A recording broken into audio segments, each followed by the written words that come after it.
हस्तिनापुर की वह दोपहर इतिहास के पन्नों में नहीं, दिलों की पीड़ा में दर्ज हुई थी। राजसभा में भरे लोगों के बीच, महलों की छांव में, नीति, धर्म, वीरता और ज्ञान सब चुपचाप कोनों में सिसक रहे थे। बीच सभा में खड़ी थी एक स्त्री, वह थी द्रौपदी। चेहरा तेजस्वी, पर आंखों में तूफान। उसके केश खुले थे, वस्त्र अस्त व्यस्त, और हृदय में ज्वाला धक रही थी। युधिष्ठिर ने सब कुछ दांव पर लगा दिया था, राज्य, भाई, आत्मा और अंततः द्रौपदी। धर्मराज ने धर्म का मान रखा नहीं और अधर्म की जड़ें गहरी होने लगी। द्रौपदी जब भरी सभा में खींची गई तो उसकी पीड़ा ने सिर्फ उसके शरीर को नहीं बल्कि भविष्य को भी झकझोर दिया। दुशासन ने उसे बालों से पकड़ा, घसीटा और सभी की आंखों के सामने उसका अपमान किया। दुर्योधन ने व्यंग्य से कहा, आओ द्रौपदी, मेरी जंघा पर बैठो, और कोई कुछ न बोला। भीष्म पितामह, गुरु द्रोण, कृपाचार्य सब चुप। एक स्त्री को बीच सभा में निर्वस्त्र करने का प्रयास हुआ और धर्म के रक्षक बने महापुरुष सिर्फ बैठे रहे। द्रौपदी ने क्रोध से कहा, क्या यही धर्म है? क्या यही न्याय है? क्या स्त्री की मर्यादा का कोई मूल्य नहीं? और फिर उसने प्रतिज्ञा ली। उसने अपने खुले केशों की ओर इशारा करते हुए कहा, जब तक मैं इन बालों को दुशासन के रक्त से नहीं धोती तब तक इन्हें नहीं बांधूंगी, और जब तक अधर्म का यह तांडव समाप्त नहीं होगा मेरी आत्मा को शांति नहीं मिलेगी। कुरु सभा में उस दिन कोई शस्त्र नहीं उठा, पर एक स्त्री के मौन क्रंदन ने भविष्य की रणभूमि रच दी। समय बीता, वनवास का काल आया। पांडव वन में भटकते रहे, पर द्रौपदी के भीतर वही अग्नि जलती रही। वह जब भी अपने केशों को देखती उसे अपमान का वह क्षण याद आता। वह जानती थी यह अपमान उसके अकेले का नहीं, स्त्री जाति का था, और एक दिन इस अपमान का अंत होगा। वह कभी कभी रात्रि में चुपचाप बैठी आकाश की ओर देखती और कहती, हे केशव, क्या तुमने भी वह दृश्य नहीं देखा? क्या तुम भी मौन हो जाओगे?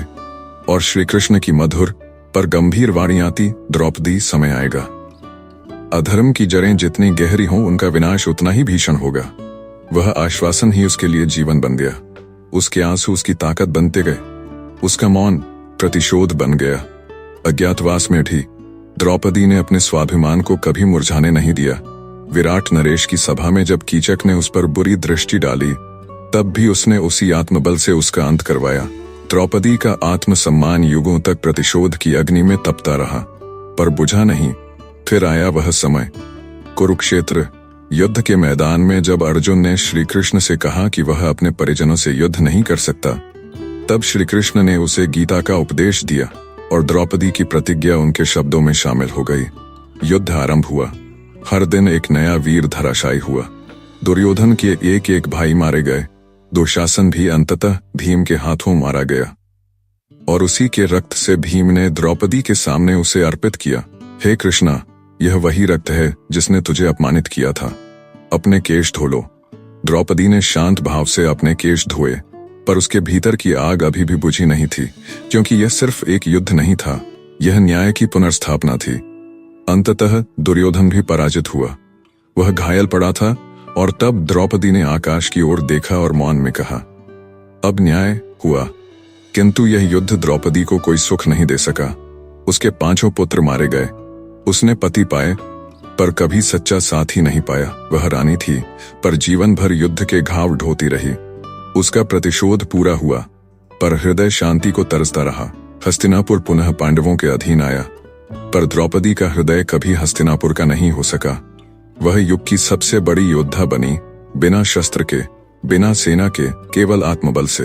द्रौपदी का प्रतिशोध एक रणभूमि नहीं, बल्कि एक चेतावनी था कि जब धर्म सो जाता है तब एक स्त्री की मौन पुकार भी पूरे वंश को जला सकती है। और आज भी जब किसी स्त्री के सम्मान को ठेस पहुंचती है, जब न्याय मौन होता है, तब द्रौपदी का स्वर गूंजता है। वह कहती है, मैं द्रौपदी हूँ, मेरा मौन ही मेरा प्रतिशोध है। यह कथा नहीं, चेतावनी है। यह इतिहास नहीं, चेतना है। यह सिर्फ द्रौपदी की नहीं, हर स्त्री की ज्वाला है, जो अपमान में नहीं, अग्नि में जन्म लेती है।